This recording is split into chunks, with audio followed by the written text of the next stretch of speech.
Welcome and thank you for tuning in to the Tribe of Christians broadcast. I'm your host, founder, and ministry leader, Brandon Dawson. Today's date is Friday, December 5th, 2025, and a brand new, newly published scientific study has revealed a stunning and shocking historical and prophetic connection. A massive volcanic eruption in the mid-13th century may have in fact triggered the very chain of events leading to the Black Death, one of the deadliest pandemics in human history. And we see in Matthew chapter 24 concerning the end times, Jesus warned us that there would be very specific signs that would occur, that there would be volcanoes, earthquakes, that there would be pestilences, plagues, and famines, all of them the beginning of sorrows and the beginning of the birthing pains.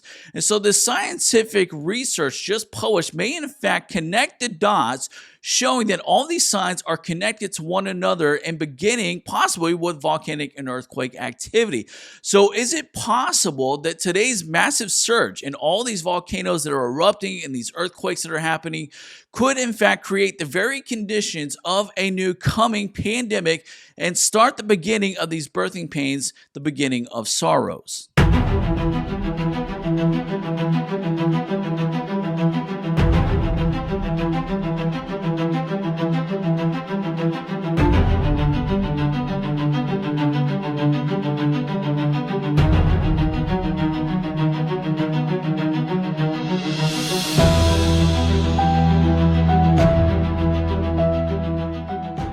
A brand new scientific study was just published December 3rd, 2025. And of course, every single mainstream media is reporting on this in an effort to support their own liberal perspectives on climate change. However, if you look at this from the biblical perspective concerning Jesus' warnings about the coming end times and all these signs, you will see that these things are actually connected to one another. They're not coincidental.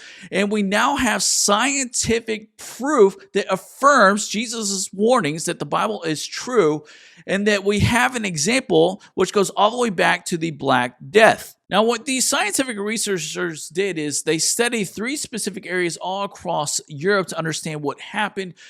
They took core ice samples all across Antarctica and Greenland and analyzed the historical documents coming to this incredible discovery. And so these researchers believe that an eruption occurred around 1345, about 2 years before the Black Death pandemic began, from either a single volcano or possibly a cluster of volcanoes of unknown location. And so the resulting haze from the volcanic ash would have partially blocked out the sunlight all across the Mediterranean region over multiple years, causing temperatures to drop and for crops to fail. And so what happened was, beginning in Italian cities and states such as Venice and Genoa, resulted to emergency imports from the Black Sea region, and fears of a famine and civil unrest were coming to help feed their populations.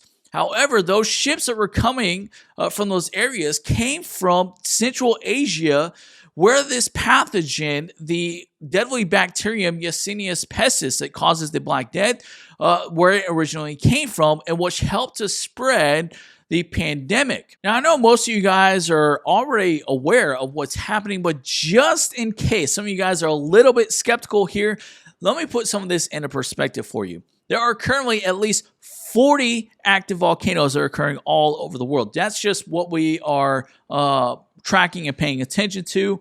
Some of these are massively historic volcanic eruptions that we have not seen ever in our lifetime. And you guys remember the earthquake swarms that happened back in June or July, and off the Russian peninsula of Kamchatka, that set into motion 4 or 5 volcanic eruptions to occur all at once, setting like a chain of events, a triggering of volcanic and earthquake activities that have been happening all around the ring of fire. It's as if the ring of fire is coming to life. The earth is shaking and preparing for what is about to come. We've got volcanoes that are erupting in Iceland, Indonesia. We've got earthquakes and volcanoes in Japan, at least 2 or 3 that are occurring in Japan, as well as Central America and Guatemala, as well as Costa Rica, and also, again, at least 4 or 5 volcanoes occurring in Russia's Kamchatka Peninsula. And then also, in addition to all this, we are seeing just in the last 6 to 12 months, hundreds of earthquake swarms occurring all over the earth. And in fact, I read an article the other day that said there were somewhere on the lines of about 1,500 earthquakes that occurred within a single day and within the last couple of weeks. Swarms of earthquakes hitting in California there in the Bay Area. Now, again, Jesus' words, Matthew chapter 24, that there would be volcanoes, there would be earthquakes, there would be famines, pestilences, plagues, pandemics, all these in various different places. And the way he described it, he said that these would be the beginning of sorrows. And so in the Greek, that word for sorrows is a word which literally means the beginning of the birthing pains. Now, I want to make a very important distinction here because so many Christians are going to declare that we are in the end times, we're in the tribulation period, but there is a massive difference between the birthing pains, right? The beginning of sorrows compared to the tribulation period.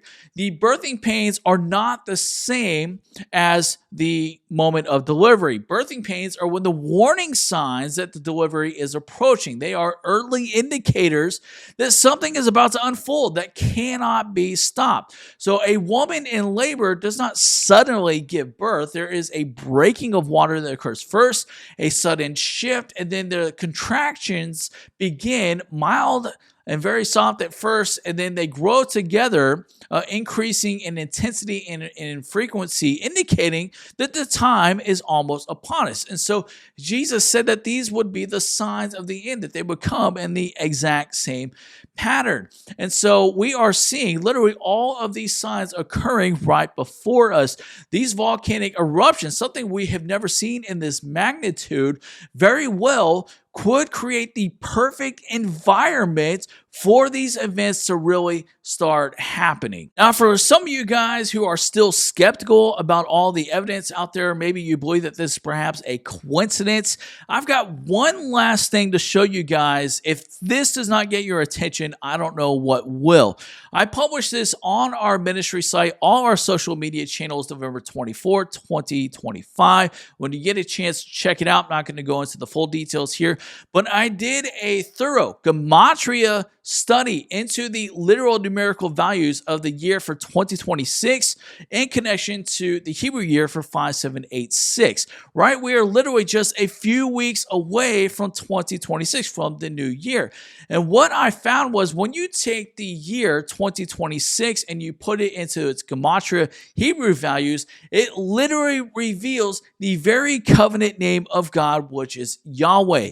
And then when you take the Hebrew year for 5786 and you do the gematria value of that year, it also reveals God's covenant name, which is Elohim. Both of these years translating into the very name of God. Now, I did an in-depth, even further analysis, which connects these years to the coming third temple and the Gog and Magog wars. So when you get a chance, watch that video, read that article, because all of these things that are happening now is like God literally putting these things out in very slow, printed, easily to read format, so that we can grasp and understand the severity of these signs that are happening, that we can wake up, we can start preparing and getting ready for what's about to happen.